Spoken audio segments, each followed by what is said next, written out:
মাননীয় প্রধানমন্ত্রী, আপনি একজন জান্নাতি মানুষ। চাই সেটি হচ্ছে হযরত শেখ হাসিনা। আজকে আমরা আলোচনা করব আমাদের বাংলাদেশের অন্যতম স্পেসিফিক পারসন, যে কিনা তেল মারার উপরে পিএইচডি অর্জন করেছেন, সেই ডক্টর কাফিল উদ্দিন সালেহী সরকারকে নিয়ে।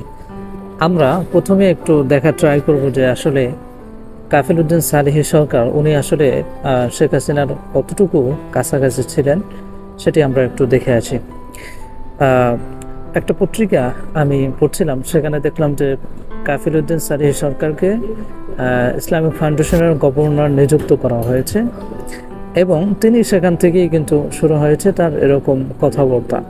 এবং এই পদগুলো হাঁকিয়ে নেওয়ার আগে বা এই পদগুলো পাওয়ার আগে তিনি যে ফর্মুলাটা প্রয়োগ করেছেন সেটি হচ্ছে যে তেল মারার ফর্মুলা।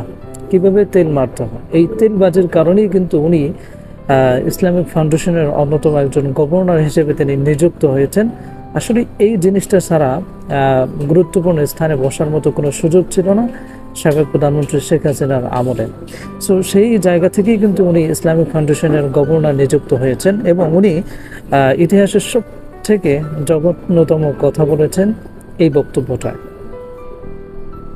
সেখানে উনি স্পষ্টভাবে বলেছেন যে শেখ হাসিনা, আপনি হচ্ছেন একজন জান্নাতি মানুষ এবং আপনি বাংলাদেশের মানুষের জন্য আশীর্বাদ হয়ে এসেছেন। মানে বিষয়টা দেখেন যে বিষয়টা কত বড় ভয়ঙ্কর। যে ব্যক্তি গোটা আলেম সমাজকে নিধন করার জন্য মাঠে নেমেছিল, এবং আপনারা জানেন 2013 সালের 5ই মেয়ের যে ট্র্যাজেডি, সেটার ব্যাপারে আপনারা অনেকেই জানেন। সেখানে 2500+ মানুষকে হত্যা করা হয়েছে। এছাড়াও বিটিআর কাণ্ডের ঘটনা আপনারা জানেন, এবং অসংখ্য খুন গুমের সাথে এই সাবেক প্রধানমন্ত্রী তিনি জড়িত। এমন একজন ব্যক্তিকে উনি কিভাবে বলতে পারলেন যে আপনি হচ্ছেন একজন জান্নাতি মানুষ?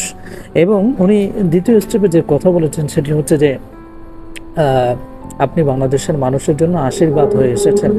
আমার তো মনে হয় উনি বাংলাদেশের মানুষের জন্য গজব হয়ে প্রেরিত হয়েছেন এবং সেটার সমুচিত জবাব দিয়েছে বাংলাদেশের ছাত্র ভাইয়েরা।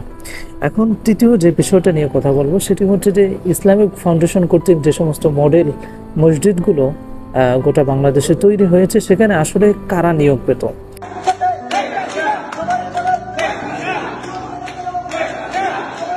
আপনি যদি পরিসংখ্যান দেখেন তাহলে দেখবেন যে এর ম্যাক্সিমামই যারা সেই পদগুলো অর্জন করেছে বা ইমাম বা খতিব হিসেবে নিযুক্ত হয়েছে, তারা প্রত্যেকেই হচ্ছেন এক একজন চাটুকার।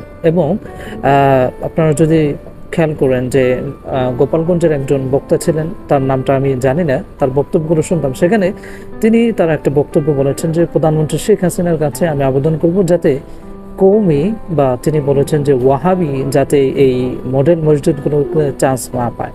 সো তার সেই কথার পরিপ্রেক্ষিতেই কিন্তু দেখা গেছে যে বাংলাদেশে যে সমস্ত মডেল মসজিদগুলো তৈরি হয়েছে সেখানে কোনোভাবেই কৌমি মাদ্রাসার কোনো শিক্ষক এবং ছাত্ররা সেখানে চান্স পেত না। এবং বেশিরভাগ না, টোটাল যত মসজিদ তৈরি হয়েছে আপনি খোঁজ নিয়ে দেখেন সবগুলো মসজিদে এই চাটুকার বসানো হয়েছে।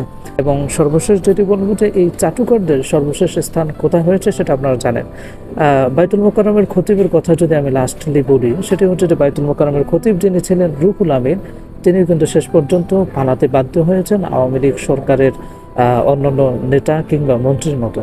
সো যারাই যে সময় এই নৈরাজ্য সৃষ্টিকারী সরকারের চাটুকার হয়েছিলেন, তাদের প্রত্যেকের অবস্থা কিন্তু এরকমটা হয়েছে। সুতরাং এটা থেকে আমাদের অনেক বেশি শিক্ষা নেওয়া দরকার। Okay, that's it. Thanks for watching this video and see you in the next video. আল্লাহ হাফিজ।